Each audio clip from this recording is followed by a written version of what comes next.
Welcome back to the 12th man, everybody. We're back after a dull and boring international weekend for more Premier League action this week. So make sure you come over and you join our league. There's still plenty of time and still prizes to be given away. Pato, what is the PIN number? 8376406. Yes, and don't forget to schedule your captains for each different day. Make use of the overhaul feature as well while you still can. Joining us in the studio today, we've got Adam Smithy Smith from Such Things as Soccer AM. Thank you, Joe. Pleased to be here. How are you, mate? Very well. How are you? You're looking very good, looking very tan comparatively to me. Look at the Thank stats you, of that. mate. Pato Van Straten's in the building as well. How are you doing, Pato? I'm fine, thank you. How are you? Oh, I'm a little bit hoarse. Yeah, you a are little bit hoarse. My throat is all over the place, but we're going to crack on anyway. So make sure you tweet us your teams too, because we are going to be discussing them at length. And because we couldn't give away prizes last week due to the international break, we're doing it this week. And Smithy is going to be giving away a shirt on his Twitter, so make sure you go and follow him. Handle is on screen right now. Should we move on to quick fire questions, gents? Let's do it. Let's do it. The first question was sent in by Mishi Kryshak. He says, which team would you love to manage and why? Smithy, are you going to say Tottenham? Tough question, that, because it depends which angle he's coming from. I think Spurs would be a good club to manage at this point in time. Even with no budget? With no budget, but new stadium, very young squad. I think I'd be given time compared to the amount of time I might be given at other Premier League clubs, and I'm a Spurs fan, so my heart is with Tottenham. But it's sort of the obvious answer to say Spurs. On the continent, I love the philosophy and everything about Atletico Madrid, similar to Spurs in that they don't have the finances to compete with clubs around them, the budgets they have. There seems to be a real togetherness with the fans, the players, the managers there. They've got a great squad. Loads of quotes from players that just seem to want to play for that club. True. So I do like the philosophy that exists at Atletico Madrid. So I'd say one of those two, Joe. Not England. What about England? I think taking over as England manager now would be actually quite difficult, because I think that England have peaked in terms of how far they can get at a major tournament. I think the summer was phenomenal when we got to a semi-final. Gareth Southgate deserves a lot of credit, but I also do think, let's be honest, we were fortunate with the path we have, and I think that to repeat that success that we've seen so recently is going to be very difficult. And I think the English fans and the team are at a level now where it's as high as I think it's going to get. Yeah, I probably agree with you. I think Southgate's got a pretty tough job on his hands at the next Euros as well, because the pressure's going to be even higher. Expectations are crazy. At Wembley. What do you reckon, Pato? Who would you manage? I reckon Lyon be quite fun. I think Really? I think they turn over young talent quite well. I don't think their manager's that great, so I feel like, you know, what you don't want to do. The problem with going to Spurs, right, is that they'd be coming off probably their best manager in decades. Whereas if you go somewhere where they've got good talent, but they've been, I don't know, maybe coasting under a kind of mediocre coach, then you kind of feel like you could improve things. But I don't know, to be honest with you, I don't think I'm that good when it comes to tactics. I think I'd much rather do like talent identification. Yeah, director of football stuff. I think I'm better at that. Like, so I would apply for the United job. We're after one. That'd be great. That'd be great. Yeah, hit me up, Ed. We actually live in the same neck of the woods, me and Ed. Do you actually? Wow. Wow, that's a fact. Didn't know that. There's a bit Big of trivia time. for you coming to a quiz in the future. Yeah, but I don't know. I think a mid-level club that has like a lot of money. You know, like I actually think it'd be great to be in charge of like West Ham if you could negotiate, you know, like transfer kind of pure dictatorship of transfers. You know, where you can sign anyone you want because they've got financial resources and they've got a big stadium. So if you had the money to just buy whoever you want, I think you could do well. But the problem is, they have meddling owners and everybody kind of like wants to get involved and they're stupid children. So I don't know, like a mid-level club that had a bit of money would be good as well, like a Leicester or West Ham. I think you'd be a wicked director of football at United. Cheers, United bruv. would have massive money, pretty much unlimited resources. I think it's more difficult to do it at a big club. I think it's easier to be a director of football at a mid-level club. United, you're already shopping at the top end of the market. And I think then it's much more about like brokering deals. Yeah. You know, like it's much more like business deals. Whereas I think at mid-level, it's more about finding those underrated gems. You know, look at what Brighton have done this summer. They've done a really good job. Fulham have done a good job as well. Yeah. Do you think as well, as a director of football or a scout in that role, you'd get more of a buzz from finding a player that turns into a real gem? Yeah, like probably. an N'Golo Kante or even Luka Modric. Not a great example, but when Spurs bought him, he wasn't the player that he is now, and it's the players that find those hidden talents. That must be such a buzz. But do you not think it'd be easier to be a talent manager or director of football at a top-end club because you have got the resource to get whoever you want? To some extent, I think I don't know. The problem is now in the Premier League, there's so much money that there's an expectation that you're going to pay over the odds for anyone around Europe. I think it's actually easier for the big clubs in other countries in some senses. Because the price doesn't go up by 20 or 30 mil as soon as you come calling. Like Lyon, Monaco, these clubs still manage to find bargains. So do Juventus. Whereas in the Prem, when you're talking about a £30 million quality player, you're suddenly talking about a £50 million fee.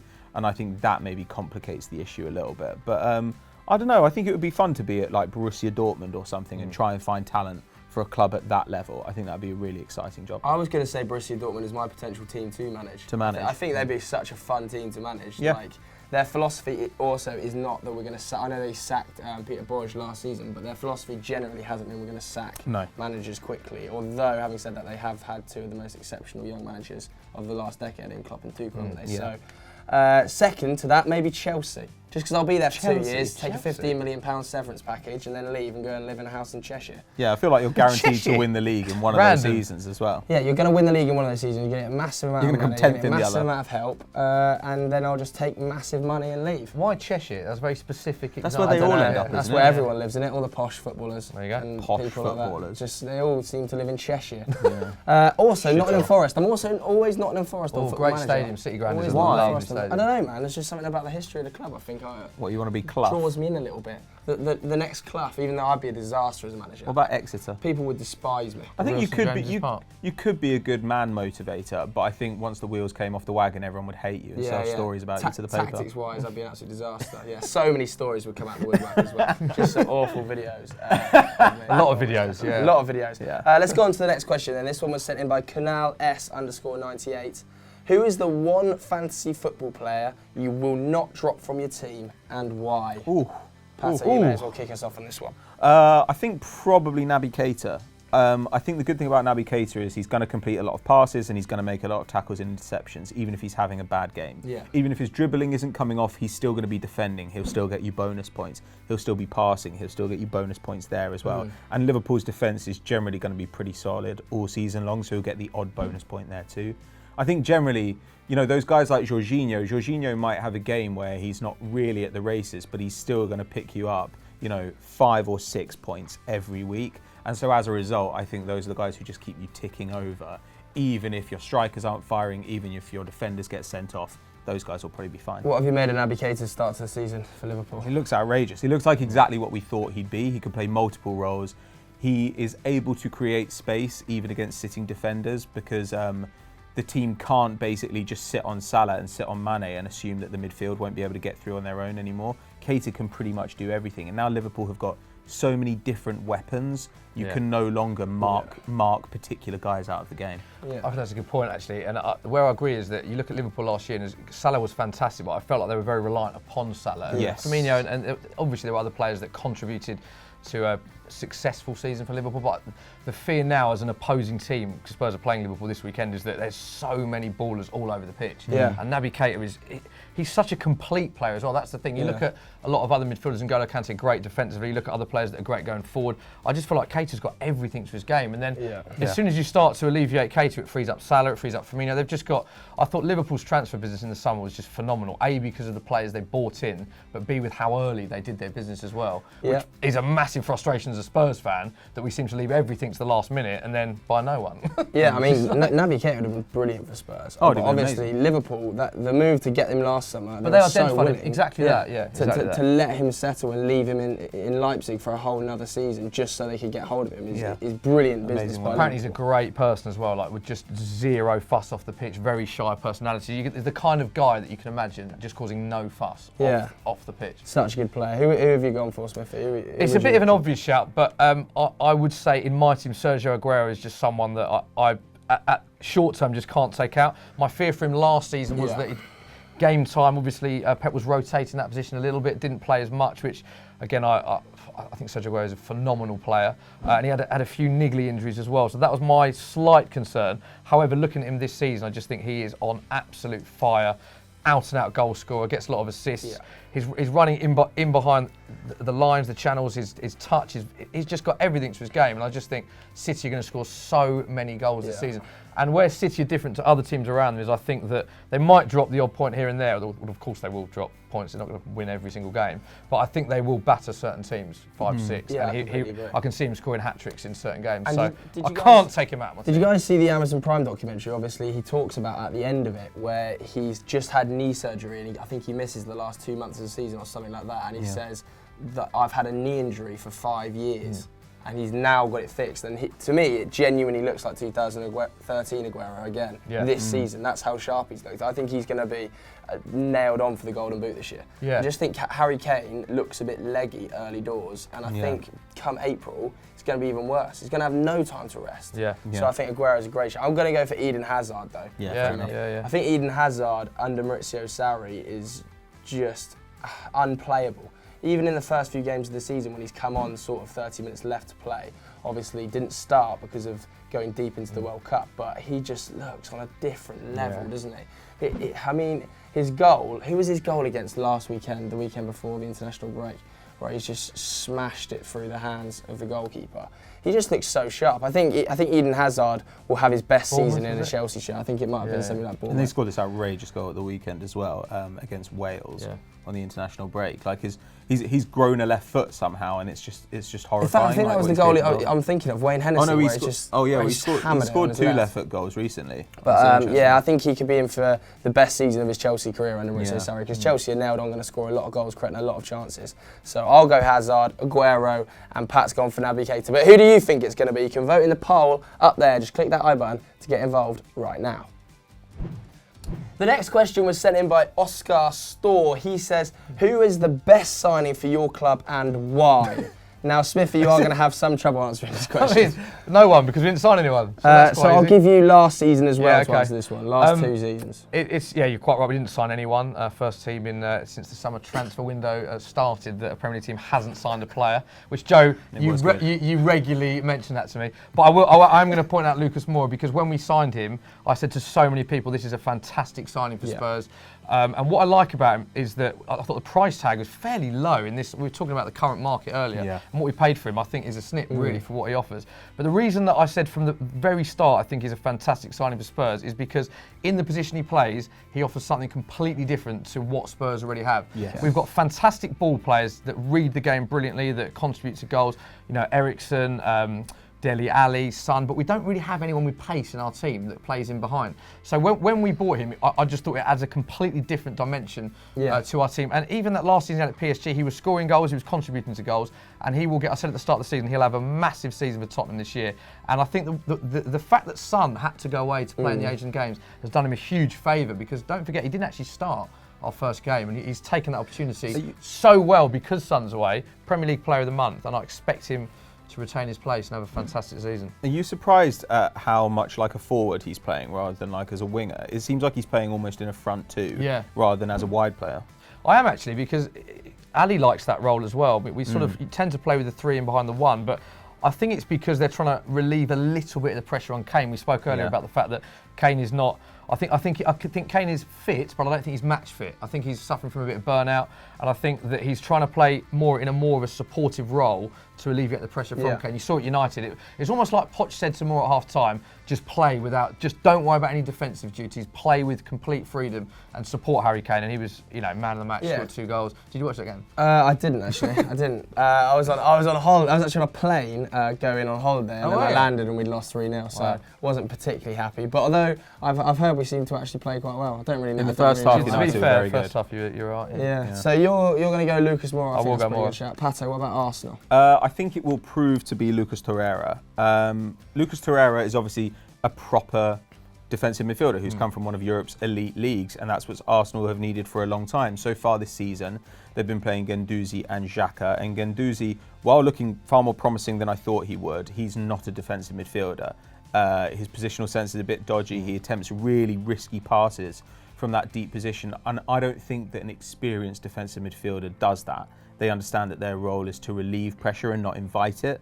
And against Cardiff in Arsenal's last match before the international break, Arsenal obviously gave up 2 goals against what we expect to be the worst team in the league.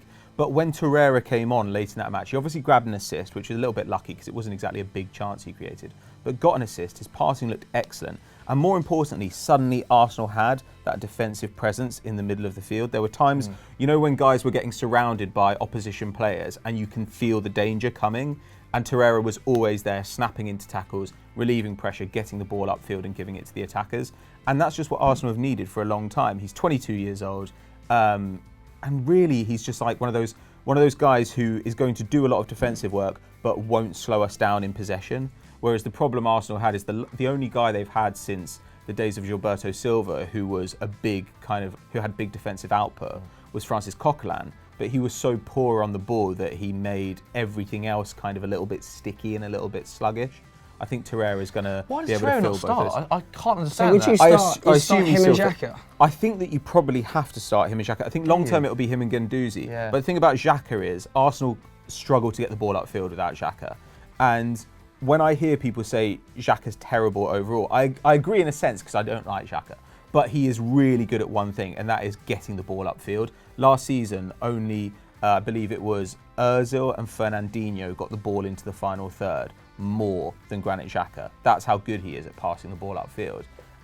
But he just has to have somebody to cover for him, and Guendouzi doesn't have that positional sense. You know, I think that Torreira is going to make us a little bit more solid, even though in the long run I think Xhaka probably has to leave. I think I would play Lucas Torreira and Guendouzi in midfield. In the long run, I think that's pretty solid. I know that Guendouzi, I agree. The games I've watched for Arsenal this season, when Guendouzi gets onto the right-hand side of the final third, or even the latter of the middle third, he gives the ball away a lot trying to play a risky pass, and then he's sprinting backwards, chasing the guy down. You've probably seen that 2 or 3 times already this season. But I don't think that necessarily matters if you've got Lucas Torreira alongside him doing the dirty work. What the trouble is when he's up there and Granit Xhaka's up there, and then they're just getting exposed, the defence is just getting run at. That's a problem. I'd play Torreira and Guendouzi because if you look at what I loved about Guendouzi in the, how do you pronounce the name? Guendouzi. I say Guendouzi, but I don't think it matters. What I love about him is that the hand movement. The hand movement. Guendouzi. Is that you're saying he attempts like the Hollywood pass? But I love the fact that a young player coming in against Manchester City is attempting that. For me, that shows that he's very confident on the ball. I think technically he's very good. He's a very Arsenal player, Guendouzi, I think. In a lot of senses. But you're saying his defensive responsibilities aren't great, but that's why you have Torreira there for me. I think if Torreira's there doing the DM work, I cannot believe he's not starting for Arsenal. And Xhaka is. He might not be fit. Then Guendouzi can go forward and Torreira does the DM. It's sort of like, I think they would complement each other as a two a lot better than Xhaka and Guendouzi would. I think Emery's not going to be wedded to any particular plan, though. I mean, generally speaking, throughout his managerial career, he's been happy to swap personnel and formation. And, you know, like Lacazette wasn't playing the first couple of games. When he came on, he was good, and then he got an opportunity to play against Cardiff. So I think that if Torreira continues to impress in these little cameos, then he will become a long-term starter. I don't know why he's not being favoured at the moment, but you'd have thought that if he continues to look as good as he does in these little bits of time on the field, then he will inevitably have to play, because Arsenal's defence is shocking right now. Yeah, I mean, talking of shocking defences, let's go on to my Manchester United, because it's an absolute disgrace back there. But our signings, where to start? I mean, Diego Dalot's still out injured with a knee injury, obviously during the summer, so I have to say Fred. Well, Lee Grant? Oh yeah, completely forgot about Big Lee. Forget about Lee Grant. Lee Grant, who spawned the Manchester United official hashtag of no goals granted. So well done United, that one really went down well. So I'll say Fred, but equally I think it's been a slow start for him as well. I mean, I was kind of expecting it though, obviously a fairly unknown quantity, and there's only so much research like I can really do about the Ukrainian league. And so obviously Manchester United scouts would have worked heavily, and he was interesting Manchester City as well, wasn't he? Which seems to be Man United's key player at the moment. If Man City are interested in the player, we are as well, hence the Alexis Sanchez link. But I've not been overly impressed. I think he's done okay, he's done the dirty work pretty well. I think when he gets into the final third, he looks a little bit shaky. He hasn't freed Pogba up as much as I wanted him to. No. But it's going to be interesting to see where he plays when Nemanja Matic is back in that side permanently as a fixture. Because obviously we started the season with Pereira in there, then Pereira and Matic played, and then Herrera kind of played as a centre-back, did he? He played, in defence, Yeah, which is a bit of an odd one for me. So I think Fred needs to lock down a position fairly soon, otherwise he risks becoming a sort of Ander Herrera floating role, which has effectively cost Ander Herrera at Manchester United. See, I wonder whether he starts if all of your midfielders are fit. When Matic comes in, surely Matic plays. You can't not play Pogba. Well, and the whole point of buying Fred was it not to free up Pogba so that he can play like he does for France, which is brilliantly because he has Kante behind him. I thought he was as well. But having said that, I watched United against Burnley, and I actually thought potentially our man of the match in that game was Fellaini. Fellaini sat alongside Matic with Pogba giving the free roll ahead of them was brilliant. Fellaini was superb, and obviously that's his kind of game though. Helped Fellaini, that Burnley are awful and definite relegation candidates, by the way. But I wouldn't be averse to playing Fellaini in defensive midfield. That's how poor our options currently are. Jesus, wow, it's an absolute mess. But who has been your team's signing of the summer? If you're a Spurs fan, we'll give you a 2-year leeway because your club's an absolute embarrassment. Wow. Moving on now to our match previews, and the first one is a huge fixture. Spurs versus Liverpool, Saturday 12:30 at Wembley under the arch. What is your thoughts on this one, Smithy? Well, Liverpool got quite a good record against Spurs, other than this fixture last year when we hammered them 4-1. One of the best performances we had. It was a great game away from home as well. Was the penalties incident with Harry Kane. And since that game, actually, the 2-2 game, there's been a bit of a sort of rivalry developed between Tottenham and Liverpool fans and the whole Kane and Salah with goal. But yeah, definitely, especially on social media. And it's there's always goals in this game because of the way Klopp and Pochettino, they're not the, Mourinho will definitely park the bus in certain games. He has that mindset, and to be fair to him in the past, he's won titles doing that, and you can understand it. Poch and Klopp both have this rock and roll type football attack. So I'd be 100% there's going to be goals in this game. I think it will be a score draw.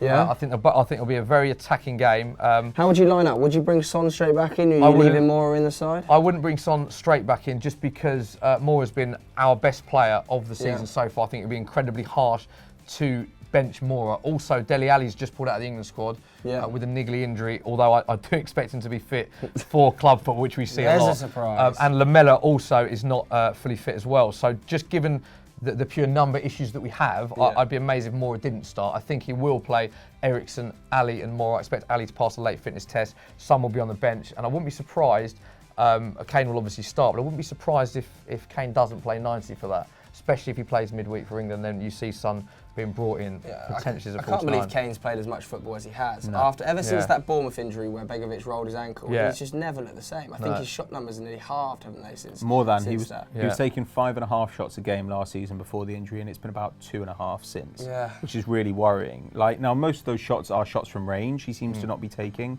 He's apparently getting the same number off from inside the box, but generally speaking, it seems like he can't get that half yard on players that he was getting before.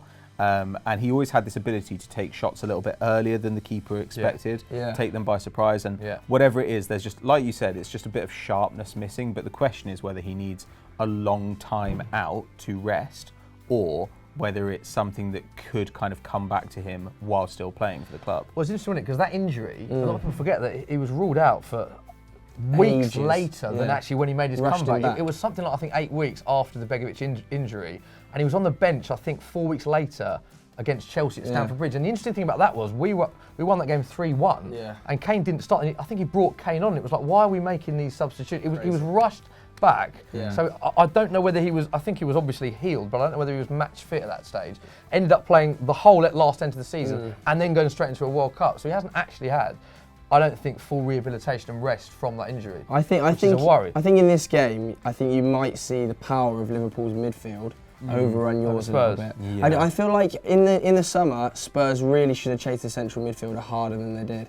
I feel like a year older, legs on Moussa Dembele, not overly convinced about Victor Wanyama. Sissoko, obviously we don't like him. Eric Dyer does a job, but I don't know whether he's really good enough for a title challenge. I just feel like in the summer, Spurs should have gone out for a blockbuster midfielder, whether that was somebody like Mateo DM Kovacic. or a box-to-box, you're saying? I wouldn't have minded either. I think you could have done either. But like a Mateo Kovacic, I think would have been a fantastic signing. Well, we were linked with him, And then you missed out and he went to Chelsea. And I think you'll see the power of a player like Naby Keita show through against Tottenham Hotspur on the weekend. I think we'll score because I think their backline is still. I think Liverpool were one centre back away from a real real title. Joe Gomez has started the season really Joe well. Gomez has, to be fair, yeah, but I think strength in depth. You look at the thing for me is that I think Liverpool's starting 11 now is as good as anyone's in the Premier League, and I'd say Tottenham's isn't far off that. The issue for me of why Man City I think will retain the title is because their strength in depth is phenomenal, and you're going to get players getting injured, and you're going to have to rely on squad players, and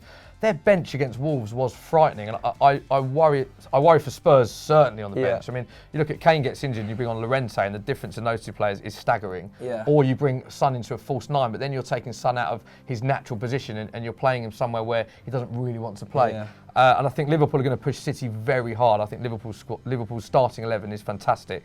I just don't think their strength in depth is what Man City's is. Yeah, I think that. I know I completely agree with the strength in depth. I think that Virgil van Dijk, though, is so good that he's almost like having an extra centre-back. Yeah, he's like an N'Golo Kante at the back. I think he's making class, 2.5 tackles and interceptions per 90, something like that. He's an absolute monster. And I think the fact that you can put Joe Gomez next to him, who's obviously incredibly inexperienced, actually operated at times at fullback last season, and he hasn't looked out of place at all, shows the quality of Virgil van Dijk. But the advantage of Gomez is that then every member of that back four is incredibly athletic. Yeah. Plus Alisson is very good on the ball as well. Like, it's extremely hard to outpace that defence because Robertson, Alexander-Arnold, Van Dijk and Gomez are all individually quick and very strong in their one-on-one battles. Weirdly, I think that this game, you know, normally you'd think, okay, this is going to be, the narrative's going to be Kane versus Salah, but this time it's actually kind of the secondary players who are the stars. You know, going into this match, obviously Sadio Mane already has 4 goals this season. Lucas Moura already has 3, despite the fact these guys have only had a combined 16 shots in the Premier League. Yeah. Pretty much everything they're hitting is going in right now.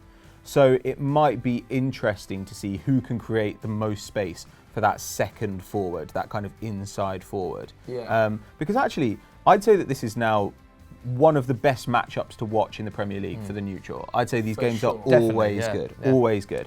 And Spurs, you know, the thing about Spurs is, as much as we can, you know, say, oh, well, Kane isn't quite fit and maybe their midfield's a bit thin, Spurs do just have this ability to turn up and just blow the doors off teams, put in an amazing performance, and Pochettino is as good a manager as pretty much anyone else in the world. So I don't know. This is an exciting one. I think this will be if Liverpool can actually beat Spurs away at Wembley, I think that will be a pretty intimidating sign for the rest of the league. Yeah. Go on then, let's get some score predictions. Pato, what are you going to go for? Ooh, I'm going to go 2-2.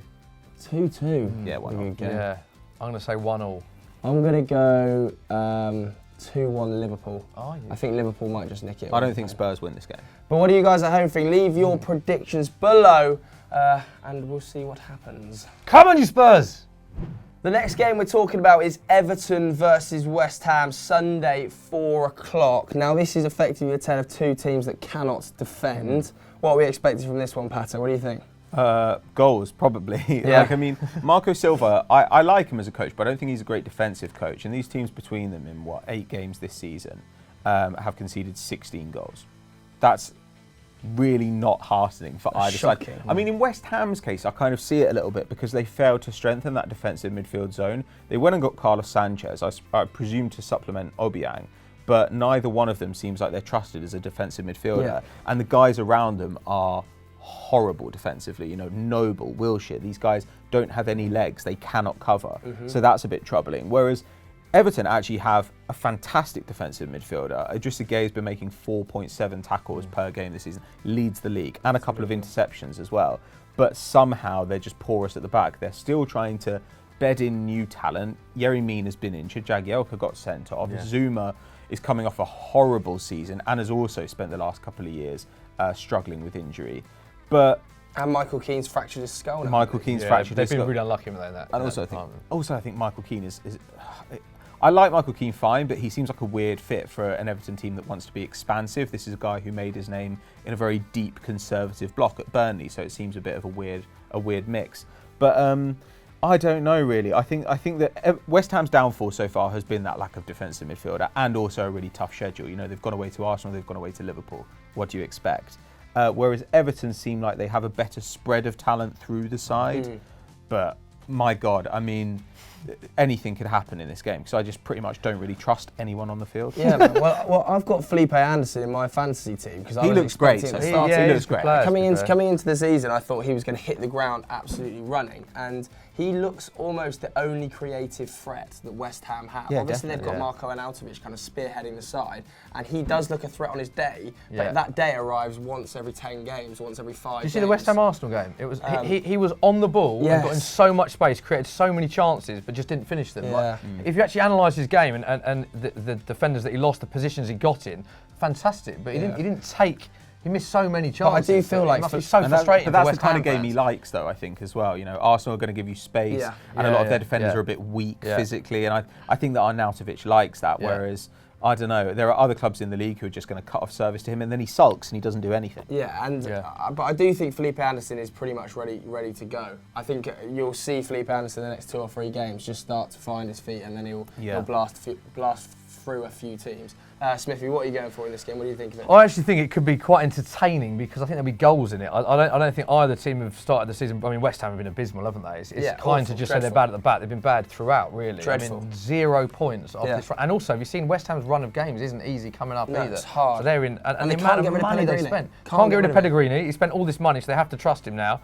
They seem to have a lot of sort of samey players, and I think West Ham are in an issue where they can't really drop Noble because he's loved by the fans, but then they don't want to not play Wiltshire because he's their new signing. But then I almost feel like they don't know where to play, what formation to go with, or who to play where.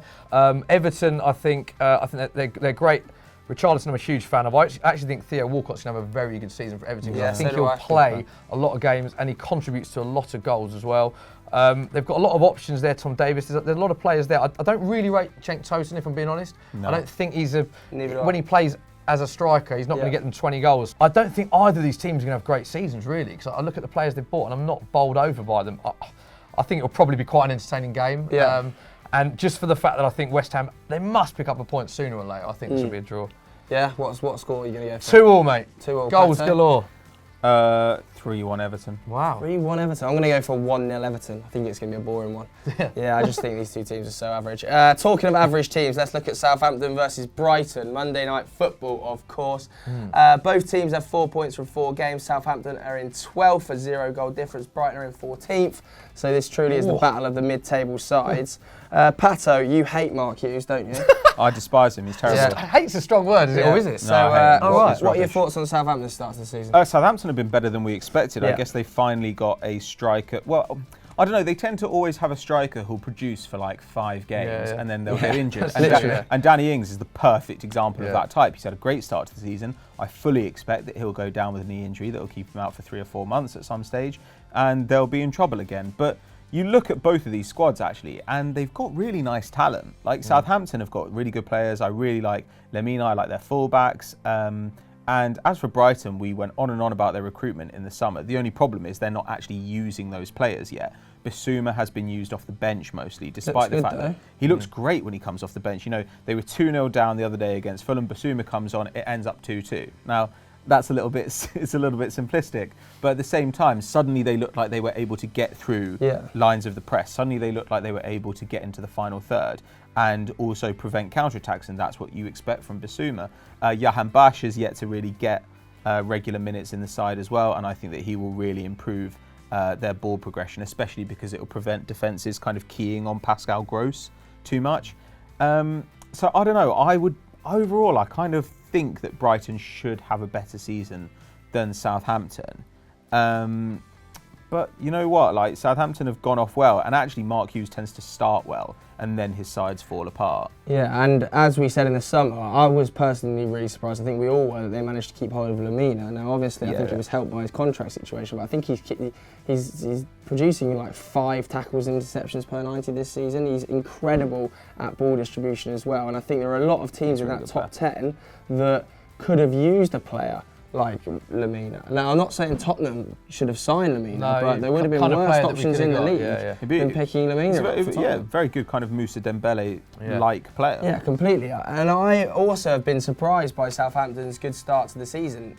We had him penned as almost one of the relegation candidates, I think, Southampton. Just based on Hughes. Based on Mark Hughes being at the solely club based mainly. on Hughes. And also the lack of striking talent. Yeah. I mean, they bought Ings on deadline day, didn't they? And is a risk, quite frankly, given the state of his injury history. Austin, again, extremely injury prone. Yeah. And then Gabbiadini, who showed up for 6 months and then just has never come back.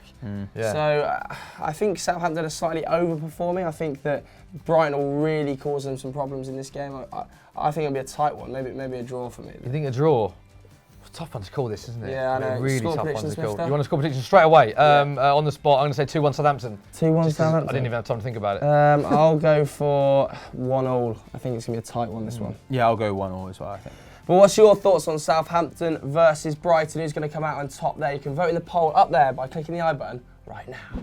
Right, we're about to look at some teams now then. The first one was sent in by Jake Salisbury on Go on, Twitter. Jakey. Make sure you send us your teams going forward and send your teams to Smithy as well because we're giving away a shirt this week. What Shirt of their choice. Yeah, shirt of your choice. You can pick any shirt. It doesn't have to be a Spurs shirt. Doesn't have to be. It can be any Premier League shirt or one of my own shirts. Yeah, I it wear on can. a Saturday night. I mean, you can have it. You probably don't want it. You can't probably don't want it. Nobody wants one of those. Smithy, what are your thoughts on Jake's team? Do you know what? I really like his midfield in that there's not a player in his midfield that I don't rate. I think he's got real issues at the back, if I'm being honest. Yeah? David Luiz, Van Aanholt and Pereira. I think Pereira's a wicked selection. I like all Pereira's three been of operating those. as a winger at times for Leicester. I think if you're looking at, I think his strength is in his midfield, definitely. Hazard will get a lot of goals. I'm a big fan of Pereira and I'm a big fan of Ruben Neves, as you know. Maddison started the season great, and I think Jorginho, as you said earlier, is a safe. I think his is a long-term team. He's looking at that over the course of the season. For sure. Yeah. I'm not really having.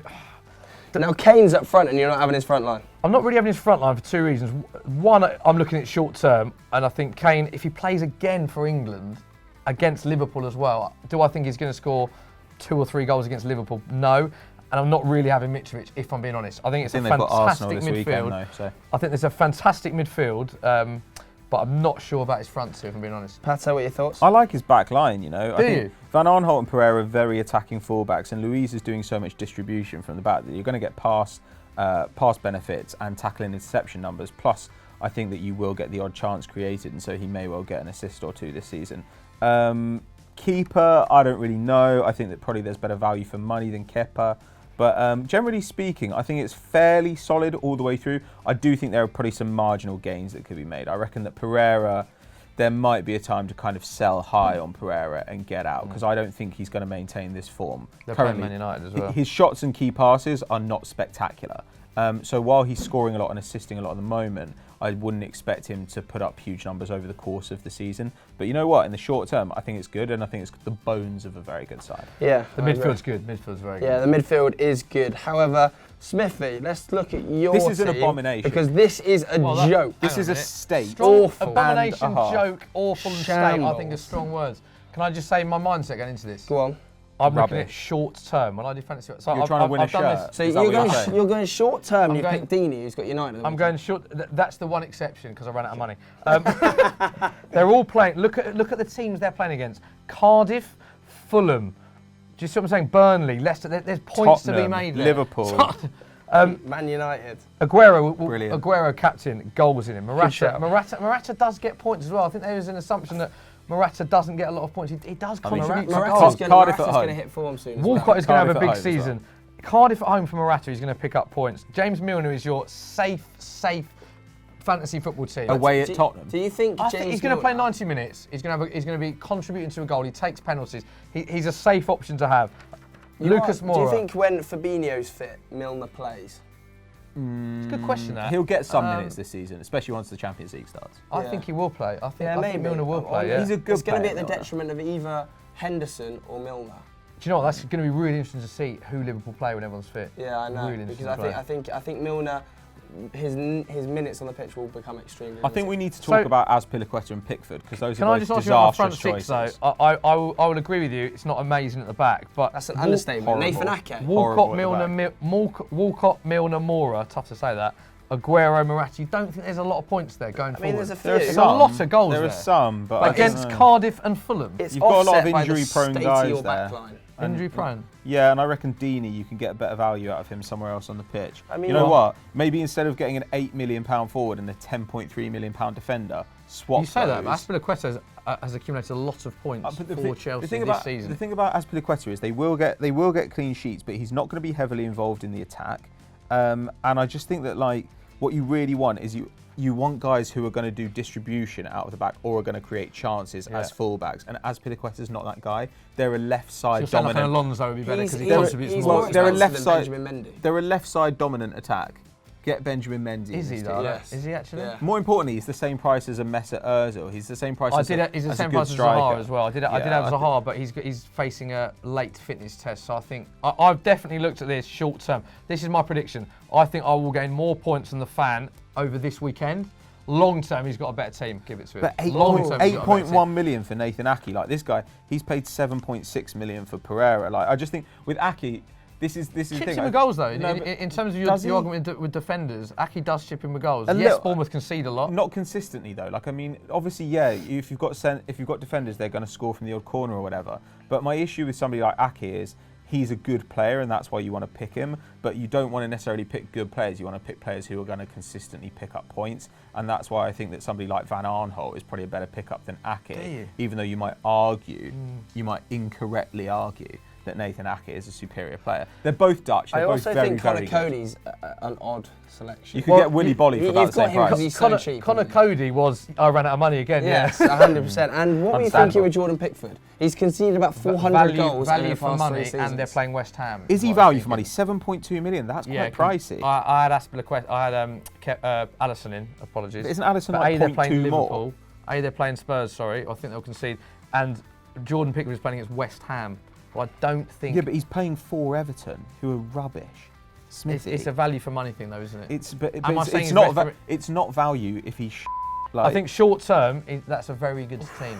I think long term, I need to make a lot of changes. I'll hold my hands Well, up. let's ask the people at home. I also didn't spend a lot of time on it, I've got to be honest. Whose team do you rate more, Smithy's or the fans? Because Jake for me, Salisbury. it's comfortably the fans team. I'll give him long term the fans, Yeah. but I think I will accumulate more points than the fans this week. Well, we'll see. We'll You see can vote about in the that. poll on whose team you prefer up there. 3 polls in one episode, absolutely treating you.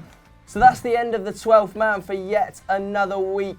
Make sure you join our Fantasy Football League if you haven't already. The pin is on screen now. What is it, Van Straten? 8376406. Nailed it. We are giving away loads of prizes each week. All the details for those are in the description below. Thanks very much for joining us today, Smithy. Where can people Thanks, find mate. you at home? Loved it. At Smithy Soccer AM is my handle. Yeah, so go and check Branding. him Yeah. out. He's always tweeting about Always what tweeting. sort of nonsense this week, Smithy. Tottenham, Harry Tottenham have done Kane. this. Oh, Harry Wembley. Kane, what a great Oh, player. Tottenham like Stadium. a new signing. Oh, that's Lucas shocking. Moura. Bye, guys. Unbelievable.